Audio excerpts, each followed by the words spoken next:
আমাদের মনে অনেক সময় প্রশ্ন আসে, স্নান না করে কি পুজো দেওয়া যায় না? ঠাকুরের ভোগ রান্না করা যায় না? আমার এই কথাটি শুনে হয়তো অনেকেই অবাক হচ্ছেন যে এটা আবার কি ধরনের কথা। ভগবানের পুজো বাসি কাপড়ে স্নান না করে, এটা তো মহাপাপ। কিন্তু এই কথাটি স্বয়ং ভগবান শ্রীকৃষ্ণ নিজেই তার ভক্তকে বলেছেন। নমস্কার, ঈশ্বর তত্ত্ব চ্যানেলে আপনাদের সবাইকে স্বাগত। আমি দীপান্বিতা শুরু করছি আজকের এই ভিডিও। আজকের এই ভিডিও থেকে আমরা জানব কেন ভগবান শ্রীকৃষ্ণ স্নান না করে পূজা দিতে বললেন। কিন্তু এই কথাটি কেন বলেছেন সেটাও আমাদের ভালোভাবে বুঝতে হবে। তাই ভিডিওর কথাগুলো এক মনে শেষ পর্যন্ত শুনবেন, তারপর কোনো মন্তব্য করবেন, তার আগে নয়। তাহলে চলুন শুরু করা যাক আজকের এই ভিডিও। আশা করছি ভিডিওটি আপনাদের সমৃদ্ধ করবে। অনেক আগের ঘটনা।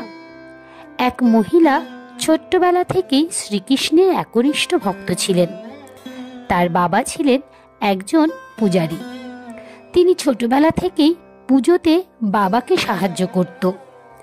তারপর তার বাবার মৃত্যুর পর তিনি পুরীর শ্রী জগন্নাথ মন্দিরের নিকটে একটি ছোট্ট কুটিরে বসবাস করতে লাগলো। শ্রী জগন্নাথ দেবের দর্শন ছিল তার নিত্যদিনের কাজ। তার কোনো সন্তান ছিল না এবং তিনি ধীরে ধীরে শ্রী জগন্নাথ দেবকে পুত্রের মতো স্নেহ করতে থাকলেন। জগন্নাথ দেবের দর্শনের সময় নিয়মিত নানা রকমের ফল তিনি জগন্নাথ দেবকে নিবেদন করতেন।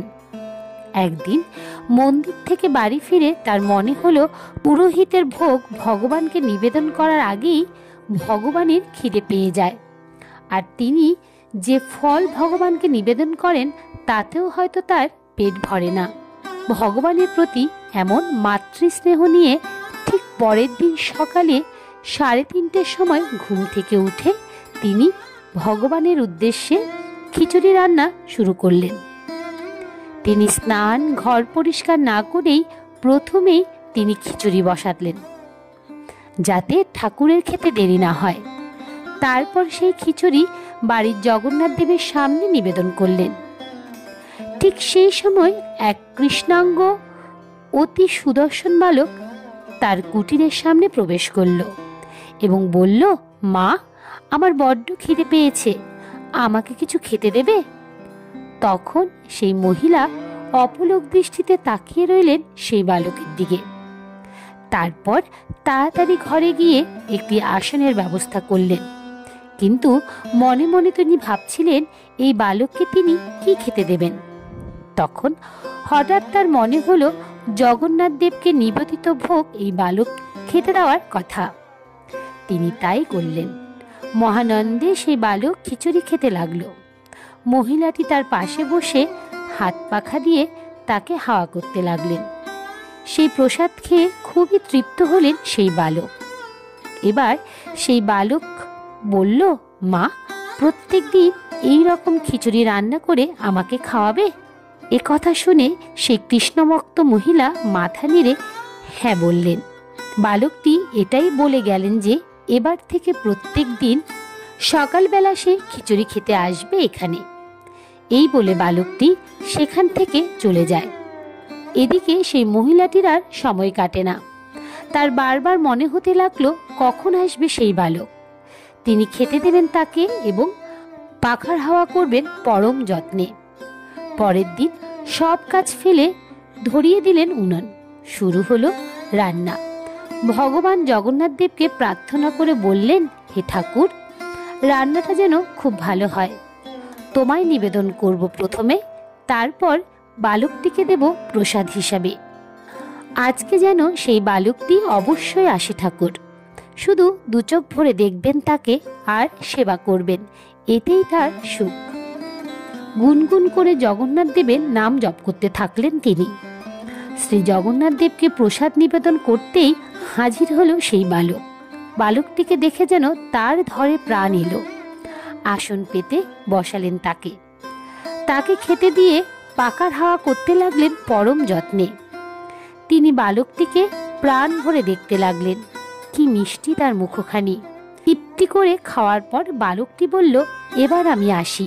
এই বলে সে সেখান থেকে প্রস্থান করতে যাবে, সেই মুহূর্তেই সেই মহিলাটি তাকে স্নেহ ভরা গলায় বলল, কাল আসবে তো বাবু? বালকটি তখন বলল, হ্যাঁ আসব। এরপর থেকে সেই মহিলার প্রত্যেক দিনের কাজ হচ্ছে সকালে ঘুম থেকে উঠে উনুনে খিচুড়ি রান্না করা এবং জগন্নাথ দেবকে ভোগ নিবেদন করা, তারপর বালকটিকে খেতে দেওয়া। এরপর সারাদিন কাটে তার খিচুড়ি রান্না করার সামগ্রী জোগাড় করতে, উনুনের জ্বালানি এসব সংগ্রহ করতে। দিনের পর দিন এভাবেই কেটে যায়। সারাদিন তার ধ্যান থাকে জগন্নাথের খিচুড়ি রান্না করার কথা ভাবা এবং ওই বালকটিকে খেতে দেওয়ার কথা। সেই বালকটি সেবা করে তিনি মনে পরম আনন্দ পান। এভাবেই চলতে থাকে তার দিন। এর ফলে দীর্ঘদিন ধরে তিনি জগন্নাথ দেবের মন্দিরে যাননি। একদিন মন্দিরের প্রধান পুরোহিত তার সাথে দেখা করতে এলেন তার বাড়িতে।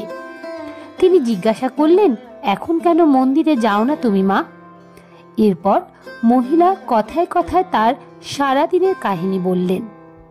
স্নান না করে ধোয়া পোশাক না পরে শ্রী জগন্নাথ দেবকে প্রসাদ দেওয়ার কথা শুনে মন্দিরের প্রধান পুরোহিত অত্যন্ত অসন্তুষ্ট হলেন। তিনি বললেন, এরপর থেকে তিনি যেন স্নান করে পরিষ্কার পোশাক পরে তবেই রান্না করেন এবং তারপর যেন নিবেদন করেন নৈবেদ্য।